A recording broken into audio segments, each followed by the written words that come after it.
Hello guys, आप सभी लोगों का मेरे चैनल पर स्वागत है। आज से हम प्रीवियस ईयर जीके करेंगे। दिल्ली पुलिस जो कि एग्ज़ाम आने वाला है, उसका प्रीवियस ईयर पेपर जीके करेंगे। तो आप सभी लोग का मेरे चैनल में स्वागत है और आप सभी लोग से अनुरोध है कि आप सभी लोग जो है इसको लाइक करें और सब्सक्राइब करें और शेयर करें, जिससे कि और भी लोगों को जो है इसका फ़ायदा मिल सके।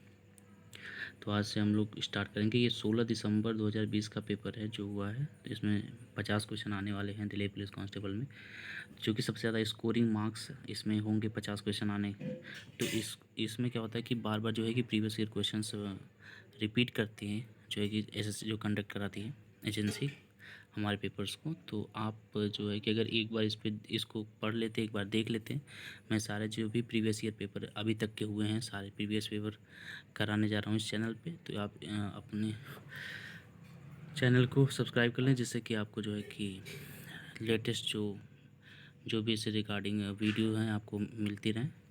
चलिए आइए सेशन को स्टार्ट करते हैं। हमारा फर्स्ट क्वेश्चन है, निम्नलिखित में से कौन सा क्रेडिट की शर्तों के अंतर्गत नहीं आता है। तो इसमें है कि क्रेडिट शर्तों के अंतर्गत नहीं आता है। तो इसमें जो अवलेखन की आवश्यकता है ये आता है, पुनर्भुगतान का प्रकार आता है, ब्याज दर आता है।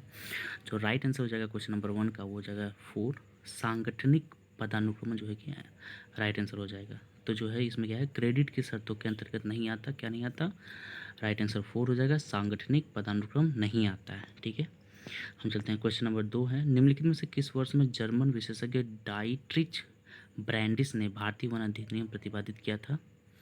तो इसका राइट आंसर हो जाएगा क्वेश्चन आंसर नंबर 3, 1865 ईस्वी में जर्मन विशेषज्ञ डाइट्रिच ब्रैंडिस ने भारतीय वन अधिनियम प्रतिपादित किया था। जो अधिनियम से क्वेश्चंस हैं वो आते रहते हैं।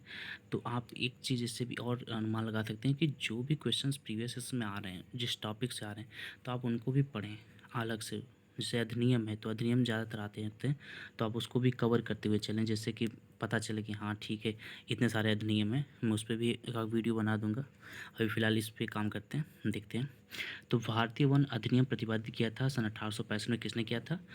जर्मन विशेषज्ञ डाइट्रिच ब्रैंडिस। इसमें कई सारे क्वेश्चन जैसे विशेषज्ञ हैं डाइट्रिच ब्रैंडिस, इनका नाम भारतीय वन अधिनियम प्रतिपादित किया था और सन 1865 में। तो इसका राइट आंसर कितना हो जाएगा? 3 राइट आंसर। क्वेश्चन नंबर 3, राष्ट्रीय सांख्यिकी कार्यालय द्वारा 2020 में जारी किए गए सर्वेक्षण के अनुसार भारत की समग्र साक्षरता दर डैश है। तो जो राष्ट्रीय सांख्यिकी कार्यालय द्वारा 2020 में जारी किए गए सर्वेक्षण के अनुसार भारत की समग्र साक्षरता दर 77.7% है। तो ये जो है ना, ये 2020 की है और ये करंट अफेयर है, करंट अफेयर है ना। तो इसको हम छोड़ेंगे, हमें स्टैटिक्स पे फोकस करना है, बाकी करंट अफेयर भी हम करते रहेंगे। प्रीवियस ईयर के 1 ईयर के करंट अफेयर भी हमें करना है। तो इसको थर्ड का जो राइट आंसर हो जाएगा वो हो जाएगा 3, 77.7%। ओके, क्वेश्चन नंबर 4 हो गया, भारतीय संविधान के निम्नलिखित में से किस भाग में नागरिकता का वर्णन किया गया है। तो इसका राइट आंसर हो जाएगा 1, भाग 2 में। भाग 2 में अनुच्छेद 5 से 11 में भारतीय नागरिकता का वर्णन किया गया, जितने भी आर्टिकल्स हैं और भाग हैं, 22 भाग हैं। तो उसको भी आप कवर करते हुए चलें, जिससे कि आपको जो है बहुत आसानी होगी। तो इसका जो राइट आंसर हो जाएगा वो क्वेश्चन आंसर 1 हो जाएगा, भाग 2। ठीक है, क्वेश्चन नंबर 5, हाल ही में मई 2020 में भारत के निम्नलिखित में से किस राज्य ने खेल को उद्योग का दर्जा प्रदान किया है। तो मिजोरम राज्य ने खेल को उद्योग का दर्जा प्रदान किया है। ये 2020 में ये करंट अफेयर है। तो इसका आंसर हो जाएगा question number answer number 3, Mizoram. ठीक है, इसमें आते हैं क्वेश्चन नंबर 6, निम्नलिखित में से कौन सा पर्व सिक्किम में मनाया जाता है। अब देखिए, पर्व से रिलेटेड जितने भी क्वेश्चंस हैं प्रीवियस ईयर के जो बार बार आ रहे हैं, उसको भी आप दोहरा लें अलग से भी। तो ये सोनम लोचार में हो जाएगा आंसर नंबर 2, सोनम लोचार। निम्नलिखित में कौन सा पर्व सिक्किम में मनाया जाता है? सोनम लोचार सेकंड आंसर हो जाएगा। ठीक, इसका राइट आंसर हो जाएगा सोनम लोचार।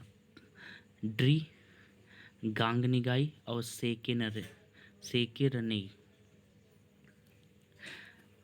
ठीक है, तो इसका कौन सा है? सिक्किम में सोनम लोचार, ये सिक्किम में मनाया जाता है। ठीक है, राइट आंसर हमारा क्या हो जाएगा? 2। क्वेश्चन नंबर 7, निम्नलिखित में से क्या भारत की राजकोषीय नीति का एक भाग नहीं है। राजकोषीय नीति, ठीक है, इकोनॉमिक्स से जो है राजकोषीय घाटा, राजकोषीय नीति, ये सब चीज़ें पूछी जाती हैं। तो उसको भी कवर करना है। भारत की राजकोषीय नीति का एक भाग नहीं है तो क्या है, मौद्रिक नीति।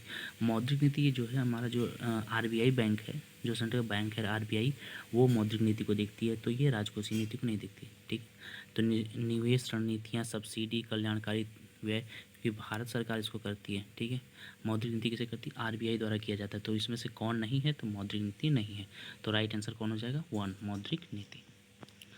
क्वेश्चन नंबर 8, सितंबर 2020 तक की स्थिति के अनुसार भारतीय हॉकी टीम के कप्तान निम्नलिखित में से कौन है, तो मनप्रीत सिंह। ये क्या है, करंट अफेयर है। सितंबर 2020 तक स्थिति के अनुसार भारतीय हॉकी टीम कप्तान कौन है, तो राइट आंसर हो जाएगा 3rd, कौन हो जाएगा, मनप्रीत सिंह। ठीक है, question number 9, vermi composting dash की सहायता से खाद तैयार करने की एक विधि है, तो वर्मी कंपोस्टिंग डैश केचुआ की सहायता से खाद तैयार करने की एक विधि है, तो आंसर कितना हो जाएगा, 1, केचुआ। ठीक है, केचुआ जो हो जाएगा सहायता से खाद तैयार करने की विधि, राइट आंसर 1 हो जाएगा। क्वेश्चन नंबर 10, भारतीय संविधान के अनुसार आधिकारिक कामकाज हेतु अंग्रेजी भाषा का उपयोग निम्नलिखित में से किस वर्ष बंद कर दिया गया था, तो ये किया गया था, राइट आंसर हो जाएगा 3rd, सन 1965 ईस्वी में। भारतीय संविधान के अनुसार आधिकारिक कामकाज हेतु अंग्रेजी भाषा का उपयोग निम्नलिखित में से किस वर्ष बंद कर दिया गया था, सन 1965 में। अभी हमने ऊपर एक चीज़ और देखा, क्या हुआ था सन 1965 में, तो सन 1965 में एक चीज़ और हुई थी, वो क्या हुआ था, वो हुआ था, ये 1865 है। इससे रिलेट कर सकते हैं कि भारतीय वन अधिनियम प्रतिपादन 1865 में हुआ था। जर्मन विशेषज्ञ डाइट्रिच ब्रैंडिस ने इसको प्रतिपादित किया था सन 1865 में। जबकि क्वेश्चन नंबर 10 क्या कह रहा है, क्वेश्चन नंबर 10 का है, ये है कि भारतीय संविधान के अनुसार आधिकारिक कामकाज हेतु अंग्रेजी भाषा का उपयोग निम्नलिखित में से किस वर्ष में बंद कर दिया गया था, सन 1965 में। ये देखिए, ऐसे क्वेश्चन है ना जो एग्जैक्ट टू द पॉइंट आ जाते हैं। तो प्रीवियस ईयर अगर एक बार आप देखे हुए हैं तो आपको वहाँ क्लिक कर जाएगा और आप एक क्या होता है कि एक नंबर आप ज़्यादा पा जाओगे, तो जिससे क्या होगा कि आपके सिलेक्शन चांस बढ़ जाएंगे। तो इसलिए प्रीवियस ईयर देखना बहुत ज़रूरी है, और शस्त्र निगाह से भी आप देख लेते हैं, एक बार कंप्लीट कर लेते हैं तो आपके लिए बहुत बेनिफिशियल रहेगा। तो इसको देखते हैं, भारतीय संविधान के अनुसार आधिकारिक कामकाज हेतु अंग्रेजी भाषा का उपयोग निम्नलिखित किस ओर बंद कर दिया गया था, सन 1965 में, राइट आंसर 3rd हो जाएगा। क्वेश्चन नंबर 11, अगस्त 2020 में निम्नलिखित से किसे भारत का निर्वाचन आयोग नियुक्त किया। अभी हम देख रहे हैं कि 2-3-4 क्वेश्चन ऐसे हैं जो अभी 11 क्वेश्चन के अंदर ही 2-3 करंट अफेयर आ गए। तो करंट अफेयर पर विशेष फोकस देना, 1 ईयर का करंट अफेयर जरूर कंप्लीट करें। ठीक है, अगस्त 2020 में निम्नलिखित में से किसे भारत का निर्वाचन आयुक्त नियुक्त किया गया है, तो राजीव कुमार। क्वेश्चन जो राइट आंसर है 3rd है, राजीव कुमार को भारत का निर्वाचन आयुक्त दिया। तो जितने भी निर्वाचन है, निर्वाचन से मतलब इस समय कौन, तो जैसे निर्वाचन आयुक्त पूछा गया, जितने भी इलेक्टेड जो चुनाव में हैं उनको याद करके जाना है, राजीव कुमार। तो ये समय क्या थे, भारत के निर्वाचन आयुक्त हुए थे अगस्त 2020 में, तो राइट आंसर हो जाएगा राजीव कुमार। ठीक है, क्वेश्चन नंबर 12, किसी देश का सकल घरेलू उत्पाद निम्नलिखित में से किन क्षेत्रों में उत्पादन का योग होता है। हम देखते हैं, इसका राइट आंसर है देश के प्राथमिक, द्वितीय और तृतीय क्षेत्र। ठीक है, किसी देश का सकल घरेलू उत्पाद निम्नलिखित में से किन क्षेत्रों में उत्पादन का योग होता है, तो राइट आंसर हो जाएगा 2nd, देश के प्राथमिक, द्वितीयक और तृतीयक क्षेत्र में। ठीक है, तो भाई जो सकल घरेलू उत्पाद बनाया जाता है तो एक साल के अंदर भारत जितने भी उत्पाद हुए हैं उसके अंतिम सेवा वस्तुओं पे लगाया जाता है। तो देश के जो प्राथमिक हैं, जो कृषि क्षेत्र है, जो उद्योग क्षेत्र है, जो जो है कि सेवा क्षेत्र है, तीनों क्षेत्रों के योग से ही तो उसका उत्पादन होता है। तो राइट आंसर क्या हो जाएगा, 2nd हो जाएगा। अब क्वेश्चन नंबर 13 आ गया, पादप कोशिका में लवक निम्नलिखित में से क्या कहलाते हैं, क्लोरोप्लास्ट। तो क्लोरोप्रेन, क्लोरोफाइटा, क्लोरोफिल, तो क्लोरोप्लास्ट। ठीक है, पादप कोशिका में जो लवक होता है निम्नलिखित में क्या कहलाते हैं, तो राइट आंसर जाएगा क्लोरोप्लास्ट कहा जाता है। ठीक है, क्वेश्चन नंबर 14, निम्नलिखित में से कौन से नए वलित पर्वत हैं। तो हम जानते हैं नए वलित जो पर्वत है, जैसे हिमाद्री पर्वत है, हिमाचल, वृहद हिमालय है, लघु हिमालय है। तो उसमें जो सबसे नवीनतम पर्वत है वो क्या है, शिवालिक हिमालय, शिवालिक श्रेणियाँ हैं।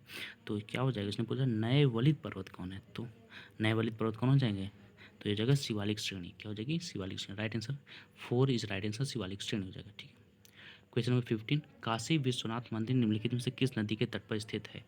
तो काशी विश्वनाथ मंदिर जो कि बनारस शहर में है तो बनारस शहर किस नदी के तट पे? तो गंगा नदी के तट पे। तो राइट आंसर हमारा क्या हो जाएगा? 1 हो जाएगा, गंगा नदी। ठीक है। क्वेश्चन नंबर 16, भारतीय संस्कृति पर मुगल प्रभाव के कारण निम्नलिखित में से किस शास्त्रीय नृत्य को पुनर्जीवन प्राप्त हुआ है? भारतीय संस्कृति पर मुगल प्रभाव के कारण निम्नलिखित में से किस शास्त्रीय नृत्य को पुनर्जीवन प्राप्त हुआ है? ठीक है। तो इसका राइट आंसर हो जाएगा कथक। मुगल प्रभाव के कारण, भारतीय संस्कृति पर मुगल प्रभाव के कारण निम्नलिखित किस शास्त्रीय नृत्य को पुनर्जीवन प्राप्त हुआ है? तो ये कथक है। ठीक है। तो ये बहुत इंपॉर्टेंट क्वेश्चन है। तो जो कथक है, कथकली, कुचिपुड़ी, ओडिसी किस राज्य से हैं? शास्त्रीय नृत्य हैं ये लोग। तो शास्त्रीय नृत्य हैं, तो शास्त्रीय नृत्य से रिलेटेड जो इसके नृत्यांगनाएं या नृत्य जो भी हैं, जैसे ओडिसी की केलुचरण महापात्रा बहुत इंपॉर्टेंट है, कुचिपुड़ी की राजा रेड्डी, राधा रेड्डी, कथकली, तो ये सब जो इसके जो नृत्य डांसर्स हैं क्लासिकल डांस के, तो ये सब बहुत इंपॉर्टेंट हो जाएंगे। और सबसे इंपॉर्टेंट चीज़ में क्या, जैसे अब भारतीय संस्कृति पर मुगल प्रभाव के कारण निम्नलिखित में से किस शास्त्रीय नृत्य को पुनर्जीवन प्राप्त हुआ? प्रीवियस ईयर क्वेश्चन करने के बाद भी काफ़ी सारे नए क्वेश्चन बना दिया। जैसे अब ये भारतीय संस्कृति पर मुगल प्रभाव के कारण निम्नलिखित में किस शास्त्रीय नृत्य को पुनर्जीवन प्राप्त हुआ, कैसे पता चलेगा? अगर आप प्रीवियस ईयर किए हैं तो उससे आपको क्या होगा, पता चल जाएगा और आप क्वेश्चन क्लिक कर जाएगा और आप उसको राइट आंसर कर जाएंगे। अन्यथा क्या होता है कि 4 ऑप्शन दिए हुए तो क्या होता है, कन्फ्यूजन हो जाता है एग्ज़ाम टाइम में प्रेशर होने की वजह से। तो हम कुछ भी उल्टा कथकली कर दें, लेकिन अगर एक बार पढ़े हुए हैं तो फिर हम गलती नहीं करते हैं, फिर हम उसको राइट करके ही आते हैं। ठीक है। तो राइट आंसर क्या हो जाएगा? सेकंड, कथक। ठीक है। क्वेश्चन नंबर 17, निम्नलिखित में से कौन सी पर्वत चोटी नेपाल में स्थित है? ठीक है। निम्नलिखित में से कौन सी पर्वत चोटी नेपाल में स्थित है? इसका राइट आंसर हो जाएगा थर्ड, धौलागिरी। क्या है? धौलागिरी जो पर्वत चोटी है ये नेपाल में स्थित है। ठीक है। क्वेश्चन नंबर 18, एग्जाम वॉरियर्स नामक पुस्तक निम्नलिखित से किसने लिखी? जितने भी पुस्तक हैं जो प्रीवियस ईयर में पूछ जाते हैं, जैसे इंडिका मेगास्थनीज ने लिखी है और जो उसके अबुल फजल ने बुक लिखी है, बाबर नामा लिखा गया, ये सब तो हैं ही हैं। बाकी हमारे जो पॉलिटिक्स हैं, चेतन भगत हैं, नरेंद्र मोदी जी हैं और शशि थरूर जी हैं, इन सब जो बुक लिखी बहुत सारे इंपॉर्टेंट बुक्स हैं। तो इनके जो सारे बुक्स हैं एक बार कम से कम कवर करके ही जाएं, क्योंकि बहुत इंपॉर्टेंट है। जैसे एग्जाम वॉरियर्स किसने लिखा? सभी जानते हैं, नरेंद्र मोदी जी ने लिखा। तो राइट आंसर थर्ड हो जाएगा, नरेंद्र मोदी। ठीक है। क्वेश्चन नंबर 19, ब्रिटिश कालीन संपूर्ण भारत में प्रांतीय विधानसभाओं और मंत्रालयों हेतु निम्नलिखित में से किस वर्ष में चुनाव कराए गए थे? तो राइट आंसर हो जाएगा 4, 1937 में। ब्रिटिश कालीन संपूर्ण भारत में प्रांतीय विधानसभाओं और मंत्रालयों हेतु निम्नलिखित में से किस वर्ष में चुनाव कराए गए थे? तो सन 1937 में चुनाव कराए गए थे। ठीक है। तो राइट आंसर क्या हो जाएगा? 4। ठीक है। क्वेश्चन नंबर 20 हो जाएगा, 1782 में निम्नलिखित में से किसने हिंदुस्तान का प्रथम मानचित्र बनाया था? प्रथम मानचित्र। ठीक है। 1782 में निम्नलिखित में से किसने हिंदुस्तान का प्रथम मानचित्र बनाया था? तो ये बनाया था, इसका राइट आंसर हो जाएगा third, James Rennell. James Rennell ने बनाया था। ठीक है। क्वेश्चन नंबर 21, कल्हड़ नामक लेखक ने अपने संस्कृत काव्य में निम्नलिखित में से कहाँ के राजाओं का इतिहास लिखा था? कश्मीर के राजाओं का। तो कल्हड़ किसने लिखा था? कल्हड़ राज तरंगिणी ने लिखा। अब देखिए क्वेश्चन कितना घुमा कर देते हैं कि हमें मालूम है भैया कि कल्हड़ जो पुस्तक है राज तरंगिणी ने लिखा, लेकिन राज तरंगिणी ने कल्हड़ पुस्तक में किन के बारे में लिखा, कहाँ के लोगों के बारे में लिखा? तो कश्मीर राज्य के राजाओं के बारे में लिखा था, जो इसमें कश्मीर केंद्र शासित प्रदेश बन गया है। लेकिन जब वो कश्मीर जहाँ पे राजा शासन करते थे तो उस समय उसके वहाँ के राजाओं के बारे में लिखा गया। किसने लिखा? राज तरंगिणी ने लिखा है।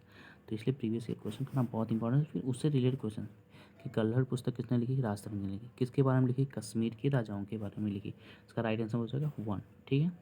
क्वेश्चन नंबर 22, सन 1946 में बनी अंतरिम सरकार में गृह सूचना और प्रसारण मंत्री निम्नलिखित में से कौन थे? तो ये थे राइट आंसर 1 हो जाएगा, वल्लभ भाई झावेर भाई पटेल। ठीक है। सन 1946 में बनी अंतरिम सरकार में गृह सूचना और प्रसारण मंत्री निम्नलिखित में से कौन थे? ये थे वल्लभ भाई झावेरी भाई पटेल। राइट आंसर 1 हो जाएगा। ठीक है। क्वेश्चन नंबर 23, निम्नलिखित में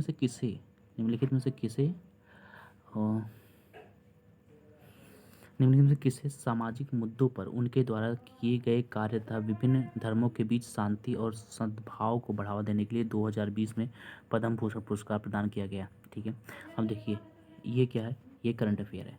तो जितने भी पद्म विभूषण, पद्म भूषण, पद्मश्री और भारत रत्न पुरस्कार मिले प्रीवियस ईयर के, उसको भी आपको करके जाना है। बहुत इंपॉर्टेंट है क्योंकि ये सीधे से पूछता है। 2020, तो जिस ईयर में आपका एग्ज़ाम हो रहा है उस ईयर के जो है आप ये सभी याद करके जाएँ। तो उस टाइम जो 2020 में पद्म भूषण पुरस्कार प्रदान किया गया था, वो किया गया था। राइट आंसर है सेकंड, श्री मुमताज़ अली खान को दिया गया था। ठीक है, राइट आंसर सेकंड हो जाएगा। क्वेश्चन नंबर 24, सन 1857 के विद्रोह के समय मुगल शासक निम्नलिखित में से कौन था? ठीक है, तो जो 1857 के विद्रोह के समय मुगल शासक, अब देखिए मुगल शासन की बात कर रहे हैं, मतलब जो मुगल राजा था कौन था? तो बहादुर शाह जफर, जो कि अंतिम मुगल सेना का जो है कि मुगल राजाओं का अंतिम जो कहा जाता है ना उत्तराधिकारी था, तो बहादुर शाह जफर सन 1857 क्रांति के बाद ही इसे जो कि अंग्रेजों द्वारा गिरफ्तार करके भेज दिया गया था।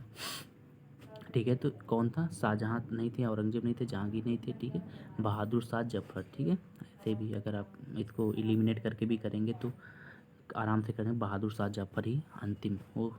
ये तो पूछा नहीं, लेकिन बस 1857 के विद्रोह के समय मुगल शासक कौन था?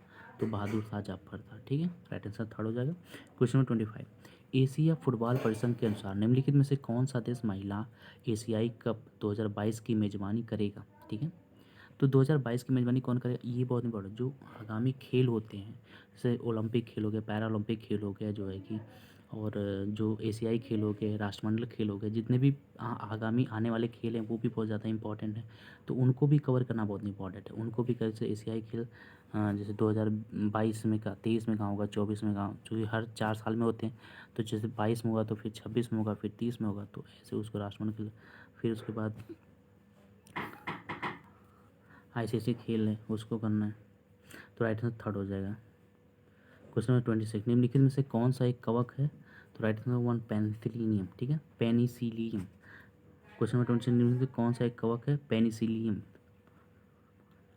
क्वेश्चन नंबर 27, निम्नलिखित में से किस ब्राह्मण ने अपना पारंपरिक व्यवसाय त्याग दिया और कर्नाटक में सफलतापूर्वक एक साम्राज्य की स्थापना की? Question number answer number first हो जाएगा कदम्ब मयूर शर्मन। ठीक है, निम्नलिखित में से किस ब्राह्मण ने अपना पारंपरिक व्यवसाय त्याग दिया और कर्नाटक में सफलतापूर्वक एक साम्राज्य की स्थापना की? राइट आंसर 1 कदम्ब मयूर शर्मन है। ठीक,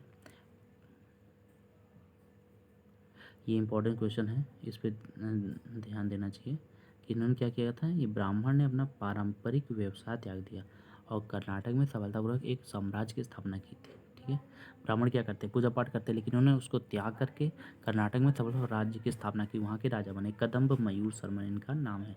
ठीक है, क्वेश्चन नंबर 28, कर्नाटक संगीत डैश में प्रचलित है? तो कर्नाटक संगीत जो है तमिलनाडु, ये बहुत इंपॉर्टेंट है। तमिलनाडु में कर्नाटक संगीत, अब देखो कर्नाटक से क्या होगा, कर्नाटक संगीत की बात करें, अब लड़का कंफ्यूज हो जाएगा कि भाई कर्नाटक संगीत है तो कर्नाटक में ही प्रचलित है, लेकिन नहीं, कर्नाटक संगीत जो है ये संगीत का नाम है और ये तमिलनाडु में प्रचलित है। तो राइट आंसर सेकंड हो जाएगा। ठीक है, क्वेश्चन नंबर 29, औषधि के क्षेत्र में योगदान हेतु निम्नलिखित में से किसे पद्मश्री 2020 पुरस्कार सम्मानित किया नहीं किया गया था? देखिए पद्मश्री, ठीक है, बहुत इंपॉर्टेंट, बहुत ज़्यादा पद्मश्री पुरस्कार दिए जाते हैं, लगभग 80 90 या 100 100 तक करीब दिए जाते हैं। तो ज़्यादा याद करना तो इम्पोर्टेंट नहीं होता, लेकिन जो इम्पोर्टेंट है जैसे स्पोर्ट्समैन हो गए, स्पोर्ट्स पर्सन हो गए, या बहुत किसी कल्चरल कोई फेमस पर्सनालिटी है उसको पद्मश्री दिया गया तो वो भी पूछता है, तो ये भी ध्यान रखें, उसको पढ़ के जाएँ। तो इस टाइम जो दिया गया था, और कभी कभी तो प्रीवियस ईयर पूछ दे, ये जैसे ये भी क्वेश्चन पूछ सकते हैं आपसे कि औषधि के क्षेत्र में योगदान हेतु निम्नलिखित में से किसे पद्मश्री 2020 पुरस्कार से सम्मानित नहीं किया गया था?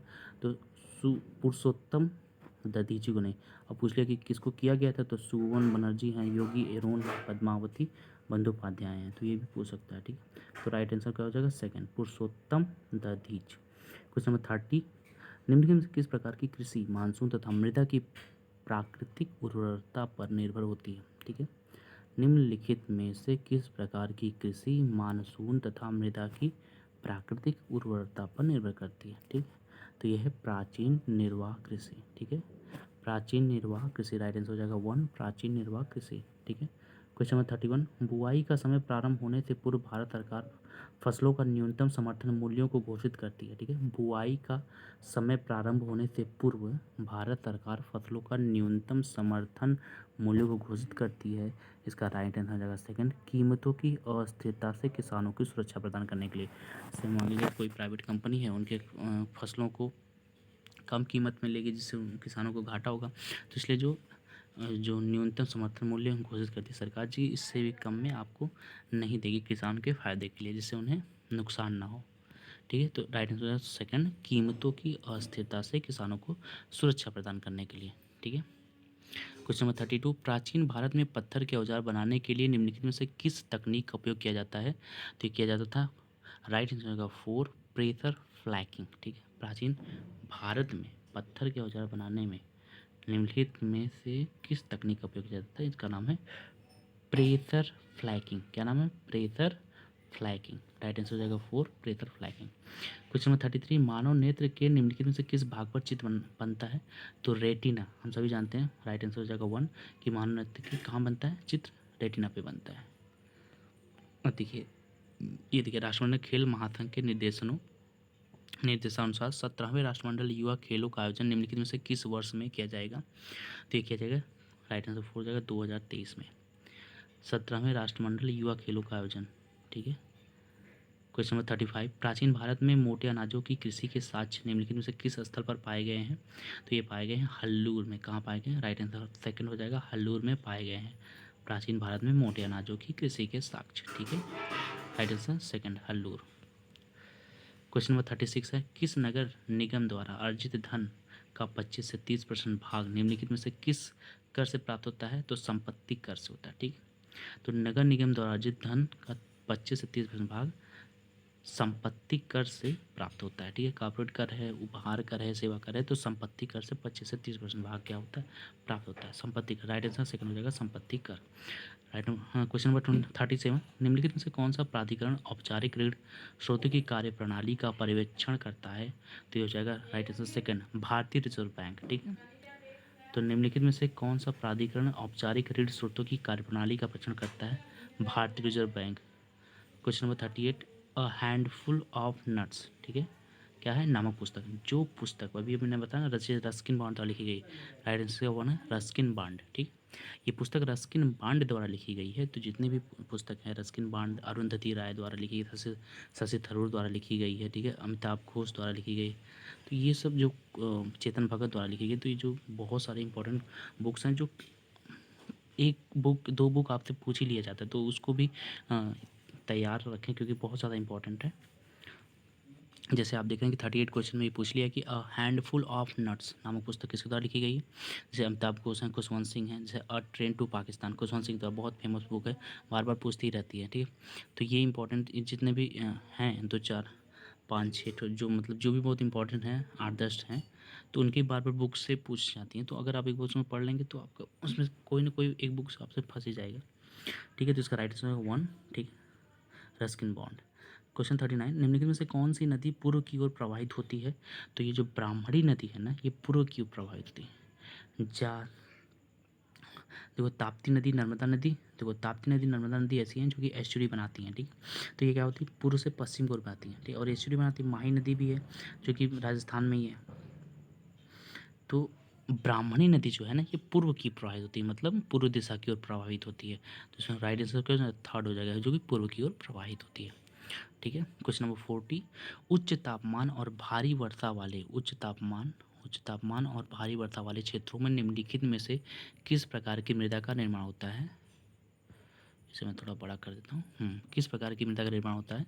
तो लेटराइट मृदा के। आप देखें जो भारी वर्षा वाले क्षेत्र में, तो ये क्या होती है, जो है जब भारी वर्षा होगी तो जलें क्या करती है? मिट्टियों को बहा के लाती हैं, तो उस मिट्टी का होता है लेटराइट मिट्टी। किस प्रकार मृदा का निर्माण होता है? लेटराइट मृदा का निर्माण होता है। ठीक है, तो राइट आंसर सेकंड हो जाएगा। ठीक है, क्वेश्चन 41 हो जाएगा, इन अपनी निम्नलिखित में से किस पुस्तक में महात्मा गांधी ने लिखा है कि 1909 में भारतीयों के सहयोग से भारत में ब्रिटिश शासन की स्थापना हुई थी? हिंद स्वराज। तो किस पुस्तक में? आप देखिए, महात्मा गांधी द्वारा लिखा गया पुस्तक है 1909 में, भारतीयों के सहयोग से भारत में ब्रिटिश शासन की स्थापना हुई थी। किस पुस्तक में लिखा है? तो हिंद स्वराज में, माई एक्सपेरिमेंट विद ट्रूथ। ये बहुत बार पूछी जाती है, बहुत इंपॉर्टेंट बुक्स है महात्मा गांधी जी की। तो राइट आंसर हो जाएगा थर्ड, हिंद स्वराज। ठीक है, क्वेश्चन नंबर 42, 2001 की, अरे बहुत इंपॉर्टेंट क्वेश्चन, जनगणना जो है, कोई भी एग्जाम हो, जीएस उसमें आ रही हो, तो जनगणना से एक क्वेश्चन पूछ ही लिया जाता है। जितने भी जनगणना के प्रीवियस ईयर क्वेश्चन हैं जो बार बार एग्जाम में पूछे जा रहे हैं, उसको ज़रूर आप पढ़ें, क्योंकि जनगणना से क्वेश्चन आ रहे हैं, तो उसे ज़रूर याद करके जाएँ। 2001 की जनगणना के अनुसार भारत का सबसे अधिक जनसंख्या वाला राज्य निम्नलिखित में से कौन सा था? उत्तर प्रदेश। भारत का सबसे अधिक जनसंख्या वाला राज्य कौन है? उत्तर प्रदेश। उत्तर प्रदेश की जनसंख्या लगभग इस समय 21 से 25 करोड़ के बीच में ही है। क्वेश्चन नंबर 43, भारत के राष्ट्रपति द्वारा राज्यसभा के कितने सदस्यों का नामांकन किया जाता है? तो भारत के राष्ट्रपति द्वारा राज्यसभा में 12 सदस्यों को नामांकित किया जाता है। ठीक है, कितने? 12 सदस्यों को नामांकित किया जाता है। और ये कहाँ से लिया गया है? ये आयरलैंड के संविधान से लिया गया है। ठीक है, क्वेश्चन राइट आंसर हो जाएगा सेकेंड, 12, 12। ठीक है, क्वेश्चन नंबर 44, निम्नलिखित में से किस वर्ष 2019 का इंदिरा गांधी शांति पुरस्कार प्रदान किया गया था? किसे वर्ष 2019 का इंदिरा गांधी शांति पुरस्कार प्रदान किया गया था? तो ये किया गया था सर डेविड एटनबरो, जो उस समय थे सर डेविड एटनबरो को प्रदान किया गया था। ठीक है, तो राइट आंसर होगा थर्ड, सर डेविड एटनबरो को 2019 का इंदिरा गांधी शांति पुरस्कार प्रदान किया गया था। क्वेश्चन नंबर 45, निम्नलिखित में से कौन सा विषय भारत सरकार की राज्य सूची का भाग है? देखिए, संविधान बहुत इंपॉर्टेंट चैप्टर है।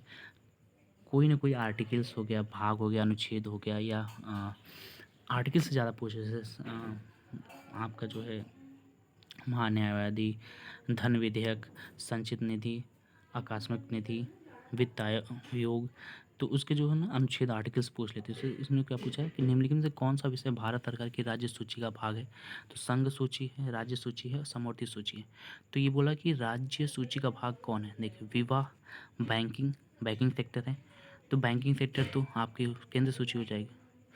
उत्तराधिकारी, तो कृषि जो है ये राज्य सूची में डाल दिया गया है, तो राज्य सूची भाग किस में है? कृषि। तो राइट आंसर क्या हो जाएगा? फोर जो है कृषि हो जाएगा। क्वेश्चन 46, निम्नलिखित में से कौन सा भारत की राजकोषीय नीति का मुख्य उद्देश्य नहीं है? राजकोषीय नीति, जो राजकोषीय घाटा है, राजकोषीय नीति है, मौद्रिक नीति है, ये सारे क्वेश्चन बहुत इंपॉर्टेंट है, जो कि बार बार इसमें रिपीट कर रहे हैं। और सिंपल है, अगर आप इसका मतलब बस इसका डेफिनेशन आप जानते हैं, इसकी परिभाषा जानते हैं, तो आप उसको कर ले जाएंगे। तो निम्न से कौन सा भारत की राजकोषीय नीति का मुख्य उद्देश्य नहीं है? लगभग पूर्ण रोजगार की प्राप्ति करना, ये है। मुद्रास्फीति की स्थिति में कीमत नियंत्रण करना, ये भी है। आर्थिक वृद्धि दर बनाए रखना, ये भी है। विदेशी मुद्रा बाजार में स्थिरता, अब विदेशी मुद्रा बाजार में स्थिरता ये इसकी राजकोषीय नीति, क्योंकि भारत की जो राजकोषीय नीति इसलिए बनाई जो देश के अंतर्गत चीज़ों को करती है। तो विदेशी मुद्रा बाजार में स्थिरता ये इसका उद्देश्य नहीं है, तो राइट आंसर सेकंड हो जाएगा। क्वेश्चन नंबर 47, निम्नलिखित में से कौन सा मृदा में उपस्थित एक वृहद पोषक तत्व होता है? तो मैग्नीशियम, ये मैग्नीज से कंफ्यूज मत हो जाइएगा, मैग्नीशियम जो राइट आंसर सेकंड है, मृदा में उपस्थित एक वृहद पोषक तत्व है। ठीक है, तो मैग्नीशियम है, राइट आंसर सेकंड, मतलब भरपूर मात्रा में पाया जाता है, ज़्यादा मात्रा में पाया जाता है, इसको मैग्नीशियम राइट आंसर सेकंड हो जाएगा। क्वेश्चन नंबर 48, निम्नलिखित में से कौन सा संगीतकार रामपुर सहसवान घराने से संबंधित है? घराना बहुत इंपॉर्टेंट है, कभी न कभी कोई ना कोई एक क्वेश्चन पूछ लेता है। जैसे कालका बिंद घराने से, जो बिरजू महाराज कथक जो डांसर हैं, ये सब लखनऊ घराने से हैं। जैसे